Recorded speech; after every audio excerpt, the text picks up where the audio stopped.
What's up, y'all? Let's give it up for the Mibo Show. This is our first live podcast recording. I'm so grateful. We have 2 episodes, or actually 3 that are out right now. We have DMC from Run DMC, and we talked about mental health. We also talked to Dougie Fresh and Dr. Williams from HipHop Public Health. We've talked to Big Tigger about hip replacement and hip hop. I mean, come on now. Talking about hip replacement and hip hop, like that's crazy. So I'm just loving how everybody is really making health a priority. And that's what the Mibo Show is about. It's about mind and body wellness, right? And living that lifestyle. And that's why we're here today. And, you know, we're going to talk to so many iconic celebrities over the course of season 1 and talk to them about how music, culture, and hip hop artists can have a positive impact on health and wellness in our community and how we can ensure that hip hop is around, for another 50 years. Because we know hip-hop turned 50 on August 11th, but it's more than a date, right? It's a lifestyle, and it's about the culture. And so I'm just so excited to have this conversation today on heart health and hip-hop. And I'll share a little bit about my journey from a heart perspective, but I have the legendary Erick Sermon sitting to my left. Y'all give it up for E-double. Erick Sermon is an American rapper and producer. He is best known as 1/3 alongside EPMD and DJ Scratch of the 1980s and 1990s hip-hop group EPMD and for his production work. Erick started professionally in 1986 as a producer and artist of the hip-hop group EPMD. He began recording solo albums for Def Jam in 1993, and in 1997, he rejoined EPMD. In 2000, Erick moved over to J Records and released the album Just Like Music. I can't sing, but everybody know that song and album the following year. The album's first single, Music, featured guest vocals from Marvin Gaye, which Sermon reportedly culled from unreleased recordings found in a small record shop in London. I need to know more about that. Erick went on to establish his Def Squad imprint with Universal Records and released his 6th solo album, Chilltown, New York, in 2004. Again, let's give it up for Erick Sermon. And as mentioned, I could not do this work without partners and medical experts. So the next person I would like to introduce is Dr. JaBaris D. Swain. He's a medical executive, U.S. Medical Affairs, Cardiovascular and Metabolism, Pharmaceuticals at Johnson & Johnson, and is clinically trained as, a transplant surgeon. Yeah, he up here with the baggy jeans. Don't let that fool you. He is a transplant surgeon. Let's give it up for the hip-hop. In all of us, right? In his work in health and equity, he is passionate about bridging the gap of health disparities among people of color. Again, let's give it up for Dr. Swain. So according to the U.S. Department of Health and Human Services, Office of Minority Health and CDC, heart disease is the leading cause of death in the U.S. And in 2019, African Americans were 30% more likely to die from heart disease than non-Hispanic whites. That is certainly a troubling statistic, and we all know that many in hip-hop culture know all too well how heart disease can plague our community. So before we get into the questions, I think it's only fitting that we pay homage to the kings that we have lost to heart disease. And some had other challenges and comorbidities, but cardiac arrest was the final cause of death. So I want to put one fist in the air for Big Pun. Mm-hmm.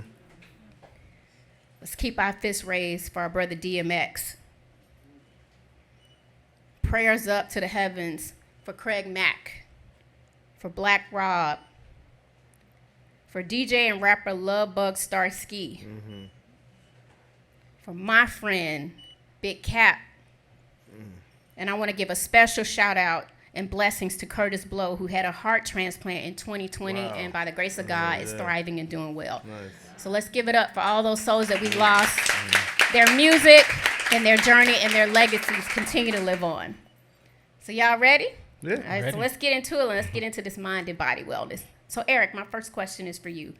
You had a heart attack in 2011, and let me say thank God that you are okay. Can you talk us through that experience?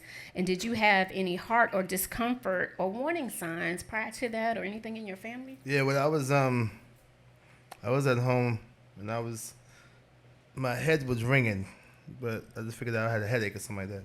So my plan was to take my son to school in the morning and go to the emergency room, stay there 4 hours. You know how the emergency room take 4 hours, and then go pick him up. But when I got there, they told me that the enzyme showed that I had a heart attack, and they had to put nitroglycerin on my tongue because my pressure was, they said they thought I should have been out, but I wasn't. But that was the symptoms I had, was the ringing of the head. So I didn't have like to be massive, but it was enzymes that was when they figured that. But I wouldn't even thought that, that this was happening to me. But they did a catheterization the next day to see if there was a clot, and it wasn't. It wasn't. So I stayed there for a while. But again, at the end of the day, it's still kind of silent to me because again, it's not what you think the heart attack is. Right. I was talking to Fat Joe one time. He said, not just pun. He has 5 other friends that died of a heart attack because they were slim people too. They wasn't big sexy like me, but they was they were slim people, and guys don't go to the doctor. We don't go to the doctor until something's wrong, and that's where things get messed up at because we don't get checkups, and even if we do have health care, we still don't go. So that's what I tried to put out there when I was on the radio talking this way. Yeah. The time about my heart attack was like, I didn't know that black men was dying like that.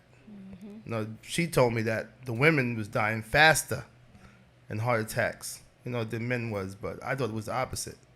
But I got high blood pressure. But, did you ever feel like you had like tightness in your chest or anything? It was none of that. It just came out of the blue. It was just the ringing. The head was just a headache of just ringing. It was like a small ring, but it wouldn't stop. You know what I mean? So I just figured it was. I was gonna go to the emergency room and do that, but it was a heart attack. First of all, thank you for your vulnerability and transparency and opening up and sharing. That means a lot.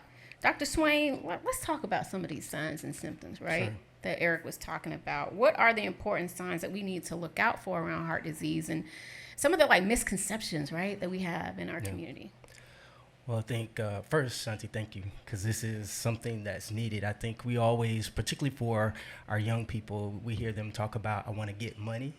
And while getting money is good, if we don't get our health, we won't live long enough to get the money. So thank you for having this. But I think, one of the misconceptions that I always hear people say is that, Doc, I don't have any symptoms or I didn't feel anything. We run a health clinic in North Philadelphia where we have people come in and we check their blood pressure, and they come in, their systolic blood pressure, which is the top number, is 200 and above. Mind you, normal is 120 over 80. Yeah. And so I think a lot of times some of the symptoms and signs that come along with heart disease and hypertension are normal symptoms and signs that we have as black people by just working hard. You have a long day at work and you're like, I have a headache. Well, a headache that lasts for a week is not normal. But a lot of times we'll kind of write it off, or, we'll drink sodas and, go pop bottles, but forget to drink water and be dehydrated. Yeah. Can't be dehydrated for a week. And so those are some things that I think happen, but normal signs and symptoms that could occur include chest tightness, or if you have pain that happens in the center of your chest and going to your back. I often hear people describe it like heartburn. Or you'll have pain going down the left side of your arm. The heart is positioned sort of off-centered, so you'll see it kind of when you open the chest cavity and you look at it, it's over to the left side, and that's sort of why we have referred pain. And I hear people say, oh, I was working out, I think it was a pulled muscle. And then they go to the emergency department, and as Erick pointed out, we draw labs and we can look at the enzymes, and when they're elevated, a lot of times that's the first sign that a person has had a heart attack. And I think the other thing I'd like to speak to is that 30% number you started out with. That probably is an underestimation. I'm sure. Because a lot of times we'll hear people who died in their sleep.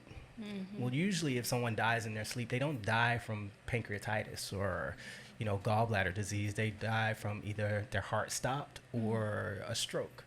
So a large majority of folks who die of unknown causes, or what we call natural causes, is more than likely attributed to cardiovascular disease, which would include heart disease or heart attack, and then stroke as well. Yeah, a lot of y'all know I lost my sister 4 years ago from a blood clot that led to a stroke. And it's the worst day of my life. And I think I've been a little bit of a hypochondriac since she passed, because I feel like, oh my God, is that my heart? Or is my, is this elevated? Is that elevated? And it's just so traumatic to lose someone, but we do have to look at our family history. Yeah. And just 2 weeks ago, I went to Piedmont Hospital in Atlanta and had their women's center. They do like this heart wellness checkup. And I did that, for my own personal decision. And I do it every 3 years now because it is scary. And I learned that my cholesterol is up. It's not bad, right? But it's that LDL number. Yes. It's elevated. I'm like, okay. I'm back on this mibo lifestyle, right? The green vegetables, working out, trying to be as healthy as I can be. And it's real. So you got to listen to your body. You got to know your family history. That is super important, right? Yeah. Yeah. Thank you for that, Dr. Swain. I want to go back to you, Erick. As an iconic hip-hop figure who has experienced heart health issues firsthand, how has this personal journey influenced your music now, right? And the approach and lifestyles that you make in this industry? Because I know your main priority is making music. Yeah, I mean, I just lost my mom 9 weeks ago, so that was my best friend. I'm feel so that sorry. music is important, but I think that my kids was like telling me, "Dad, you're being selfish because you're not thinking about us. It's more than just you not taking care of yourself for you. There's people that love you, so the kids don't want to see you gone." So that woke me up a little bit. Yeah, absolutely. I'm still fat though, but you try to do what you can because just to be a little bit better. Absolutely. Because they want you to be around. So No of course, doubt. it changes you to be able to know that it's just not you. Everybody else they want you to be there, especially the children. So I try to like you say too, try to do as best as I can by talking about situations and seeing what I can do as far as health wise. Just trying to do the best I can, like you said. And we talked about also, with like current hip hop artists, and we're not calling anybody out. It's not about that, but we know that the hip hop community sometimes we can have unhealthy lifestyles, right? Yes. And so it's important for the younger generation to understand, like, even what they're talking about and how that has a direct effect on the people listening to the music, right? Yeah, you got And- to be careful because it's very influential, right? Before I used to not think about music being influential until now. None of us did, right? Working Not in the before game. because I thought it was like black kids, we do what the record says because we live that life. They don't.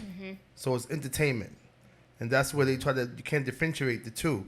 You have to know that we telling us what to do this negativity and we actually doing it. To them, they don't live that. They don't know about nothing that we're talking about. It's entertainment to them.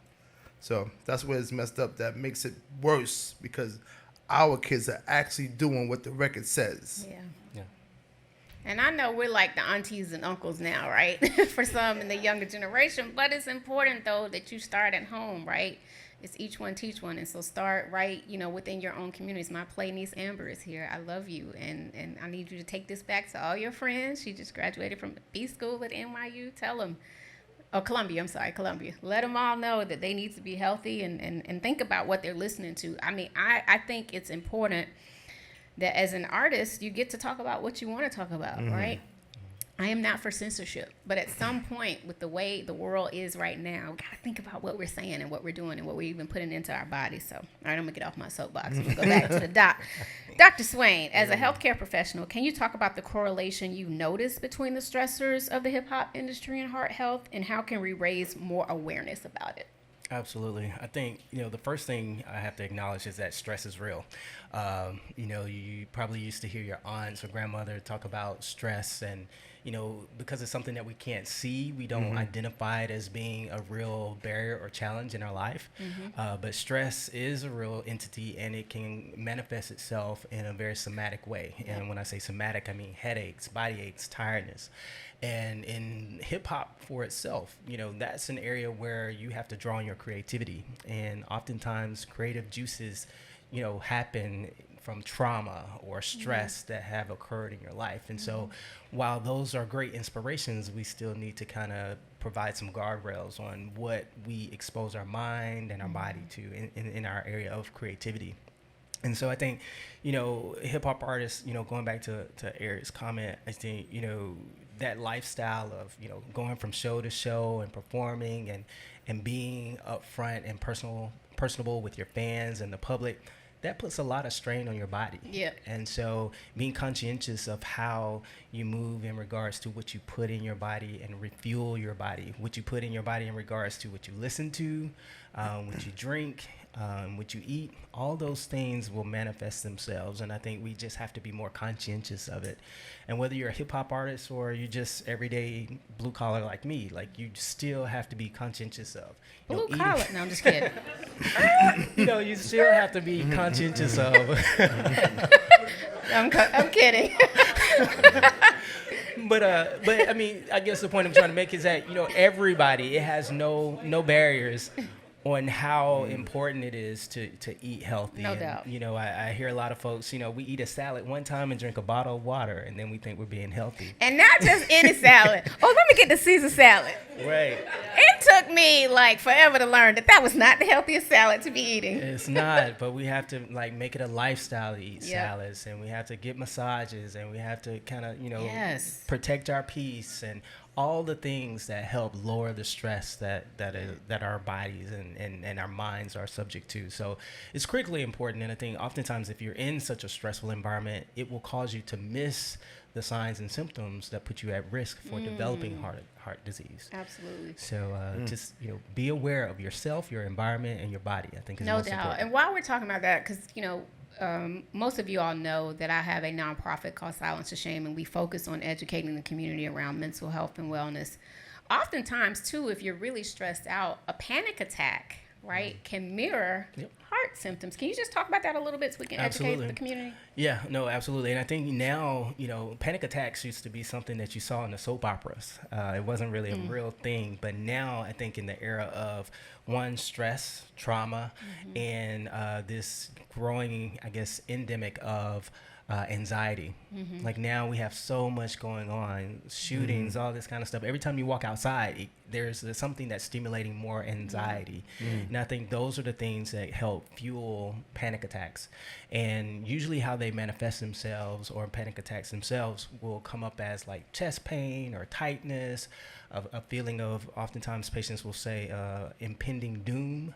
And that's the same sort of feeling or sensation you can have when you're about to have a heart attack or when one is in action. So if you are having those symptoms and they're recurrent, then it definitely needs to be checked out, because it could be a heart attack. Or if it is, you know, stress and you're having a panic attack, then perhaps, you know, cognitive behavior therapy or seeing a therapist, or we have a lot of effective medications that work really effectively in helping to minimize fluctuations in your mood. Those can really help give you a better quality of life. Absolutely. So basically, y'all go to the doctor. That's bottom line. Get your checkups, get your tests. Don't be afraid of it. And I know it can be scary at times, but you really got to do it. Of course, I had to do my research. I looked at some other interviews you had done. And you mentioned in a previous interview that a lot of artists in hip-hop don't have health insurance. Right. And we know that exists in the Black community too, right?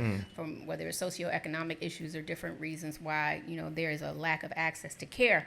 But especially, right, there's no unions, right? Not like, you know, I won't mention that. But even in like the acting world, right, and in Hollywood, they have unions, right? We don't have that. So most artists don't have insurance. So can you talk about the unique challenges because of that artists can face in the hip-hop community when it comes to heart health and just healthcare, not going to the doctor and not having access to insurance? Yeah, I mean, the hip-hop contract doesn't have nothing in it for us to be, you know, how you would have at a job. We don't have that. We don't have Russell tried to get us insurance or try to do things like a pension or some type of retirement plan or like that, but again, there's no resources. This is nothing new. We don't have it for us.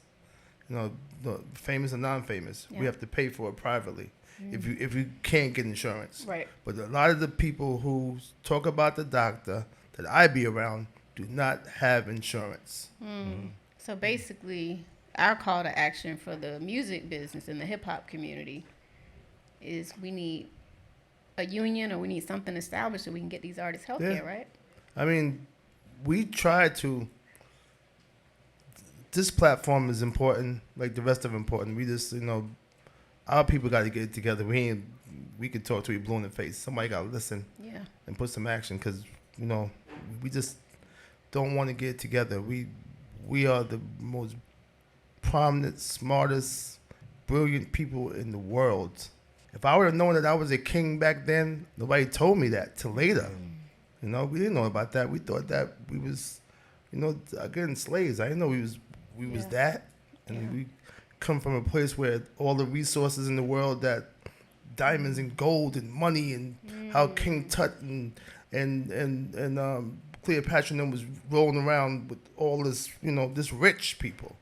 You know, Musa, the richest black man. I mean, we didn't know that. Yeah. So this is how we are right now. We have the Willie Lynch program that we still in the same we still going through that. We still programmed. This is the system that we stuck in. Yeah. And we got enough information to move through it, but we just don't do it. You know? That's right. I can't save the world with $5. I try to be like, I get frustrated trying to figure out, you know, why we can't wake up. You know? I don't got enough money for that. I got dope. I ain't got enough money for that. Meaning that we got enough money for us to get our own bank. We got enough money for us to change all of this. To, you know, just for the prominent black people who got money. You know, like, you know, just trying to. We have no leaders. Not one person to follow to say anything. We got nobody. So. I don't know what we got you. We got some good people out here. We got Dr. Swain. But to your point, though, I understand there are systemic issues, right, and systems that have been put in place for years and years and years, from dating back to the days of slavery, and we are conditioned, right, to think like this. We don't deserve this. We don't deserve to be healthy. We don't deserve to be happy. And so that's why, even going back to mental health, that's why it's so important to, right, break those cycles of generational trauma, right? It all goes hand in hand. Yep. Health is wealth, right? Yep. Once you can heal your mind, you can heal your body. So I understand, and that's why this podcast and platforms like this, you know, we got to just start. Right? You got to start. You got to have these conversations. You got to take it back into your communities. This whole room is full of leaders.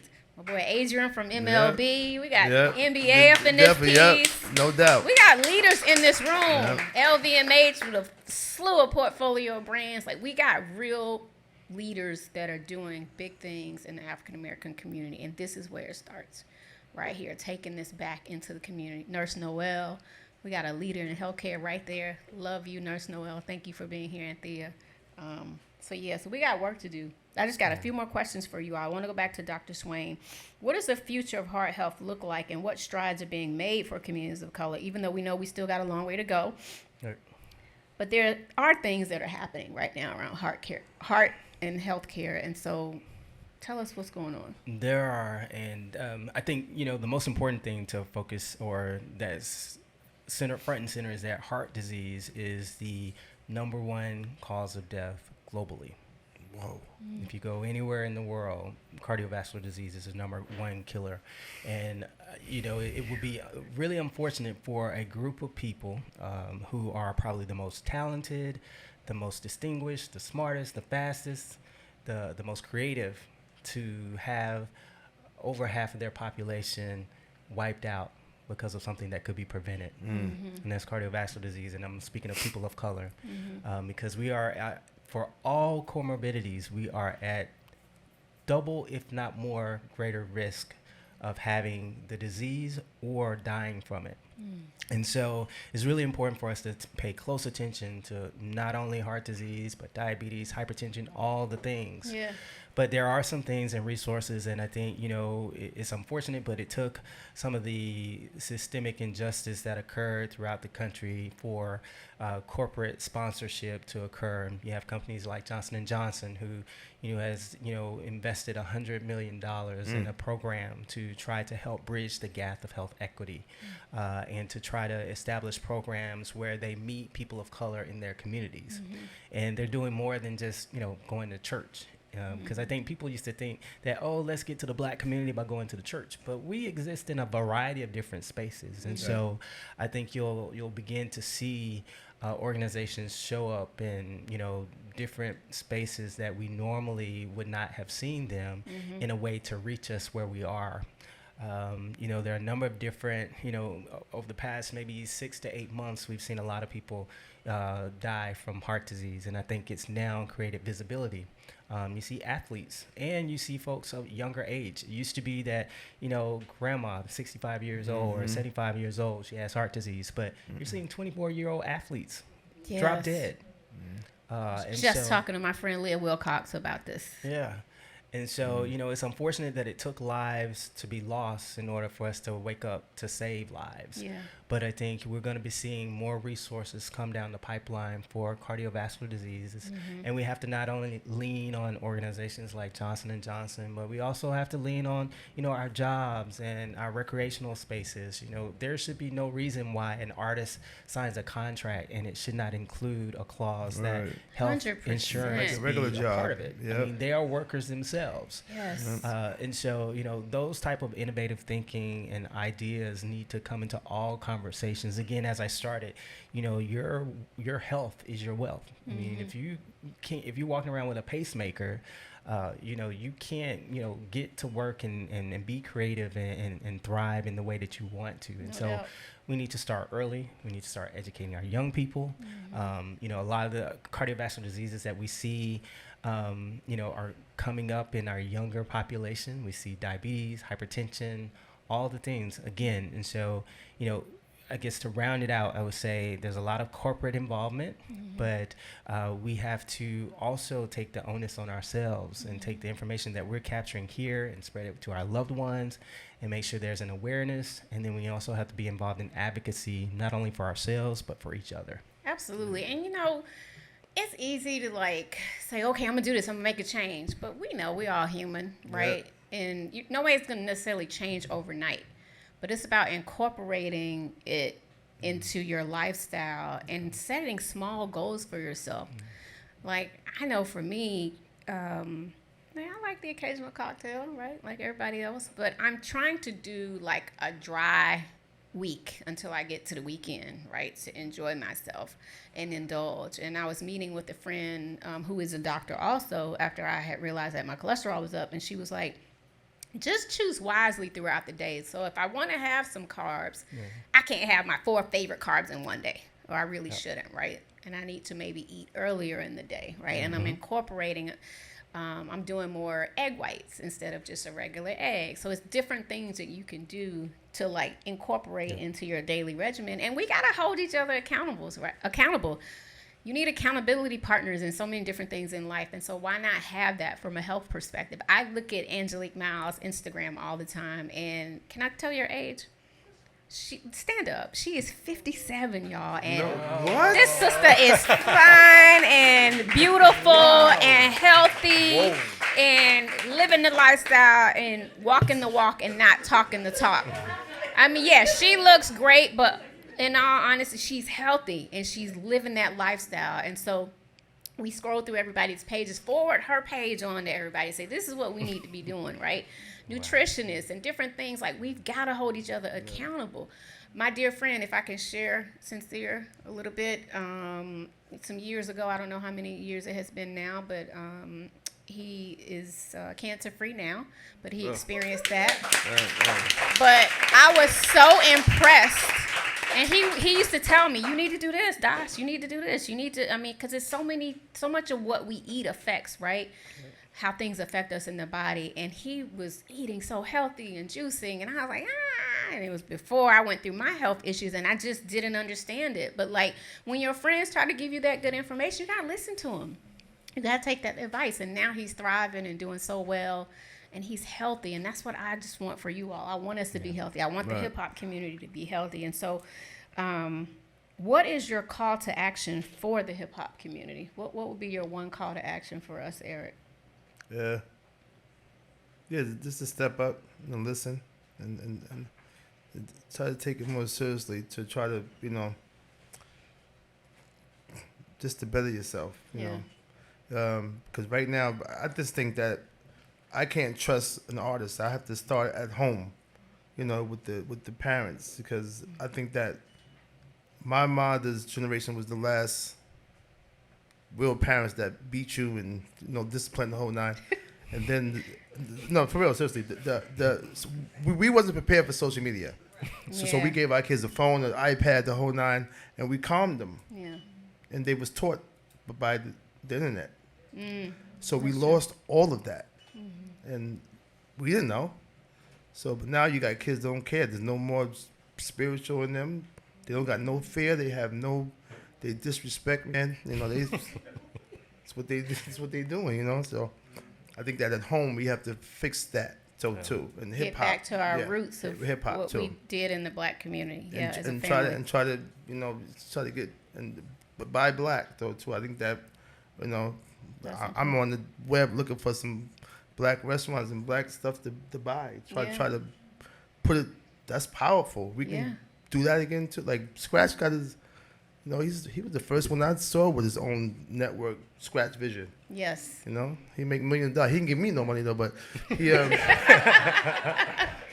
But again, like you know, except for you know, it's ownership. Absolutely. You know, ownership of the web is right now. We have growing our own vegetables too. If y'all don't know about a guy named farmers. there's a guy named 19 Keys out, and he speaks about right now we are in the perfect position as black people. Because all the information that we didn't have, we have now. So what are you going to do with it? That's right. Thank you. Absolutely. Dr. Swain, what's your call to action for hip-hop around heart health? I think going back to the essence of hip-hop, you know, growing up, you know, you would hear a beat and you would bob your head. And then the next thing you know, if it was a good song, you'd start moving. And now we have moved into a generation where we don't move anymore. And, you know, if there was one thing that I could say that helps lower your heart rate or rather your hypertension or your diabetes is getting active. And so if we could send that message, you know, throughout our communities more to get more active, you know, it's fine to, you know, do what we do as far as our daily living. But if we can like pick 30, 40 minutes of a day, if it's not walking, dancing, doing something. And I think the spirit of hip hop is what that's how we express ourselves from a musical perspective, but we need to move with the beat. And that movement can make such a difference in, you know, in enhancing your cardiovascular health overall. Kids to go outside and play. Yes. I watched on the internet, there was some, the parents told the kids to go outside, and they was outside, and didn't know what to do. They was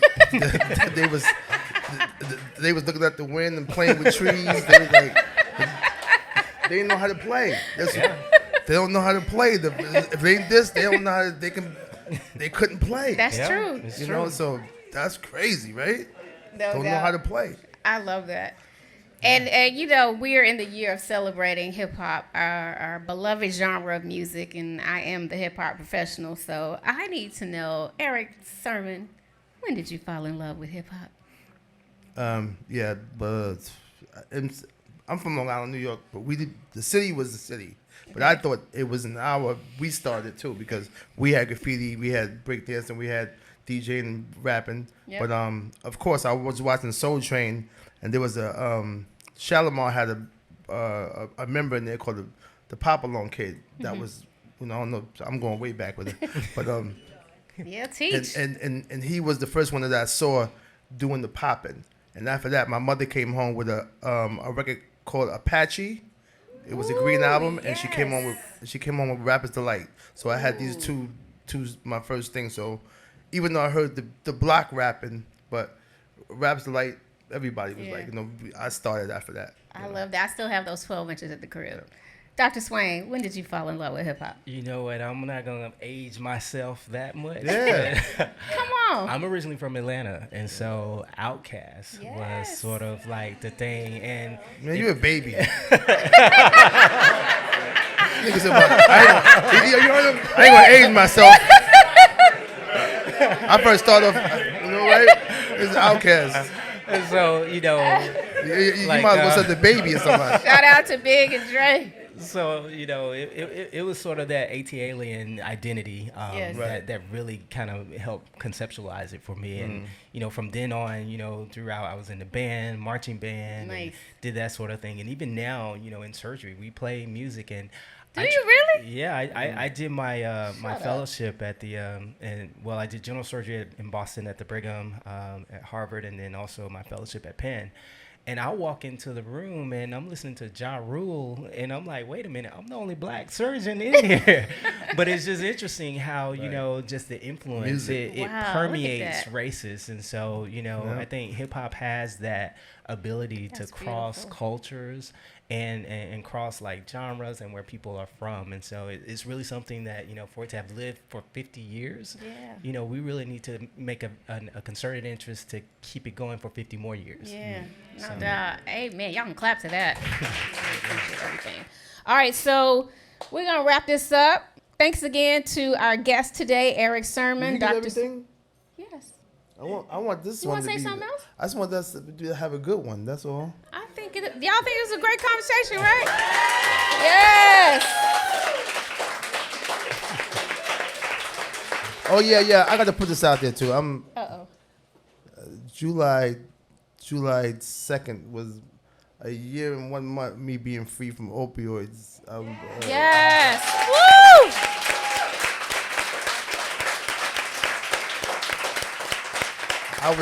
I was on pills for 15 years. I was doing pills from Vicodin to Percocets till I got to doing threes to where they was laced with fentanyl at the end. But I was saved, and I went to rehab, to a regular rehab, not no superstar rehab, you know, because again, those you can leave and you can do what you want to, and they probably get it for you if you ask them. But I went there and I learned a lot there, but I wanted to do that too so I can tell somebody look like me, because you don't see us saying it, you know. So now, just you know, and y'all can tell them too. Yep, Erick was doing drugs too, you know, and the Timberlands and people like that spoke out, you know. I'm proud of them for doing that because it made me look at it too, like, you know, oh wow, you somebody else in my color, because it don't be us saying it. But that's why I know that it's gonna be bad, because by the records that we hear, every song has Percocet in the lyric. I don't care what group it is, what artist it is. That means if it's being said, they're doing it. So I don't know. I feel sorry for what we about to see. You know, coming up, as far as the next 5 years, as far as, you know, these artists that's in trouble. I wish I could name names though, but let me just say this: it's important though that artists like yourself are speaking up and sharing. That's a big deal that you shared that with us tonight. But that's how we bring about change in the hip hop community, in the black community. Just 2 months ago, I had the same conversation. I did a live talk for Silence the Shame with DJ Drama. Everybody knows DJ Drama. Yeah. Drama publicly shared with me. He hadn't shared it with anybody else. I was the first platform he shared it on, that he had been sober a year. Right. Wow. From addictions to pills as well. Right. So y'all are doing the work. It's a big deal. Like, and I almost feel like crying. Like, these y'all sharing with me and sharing with the world what's going on. Like, this is the show. Got to blow up. You know.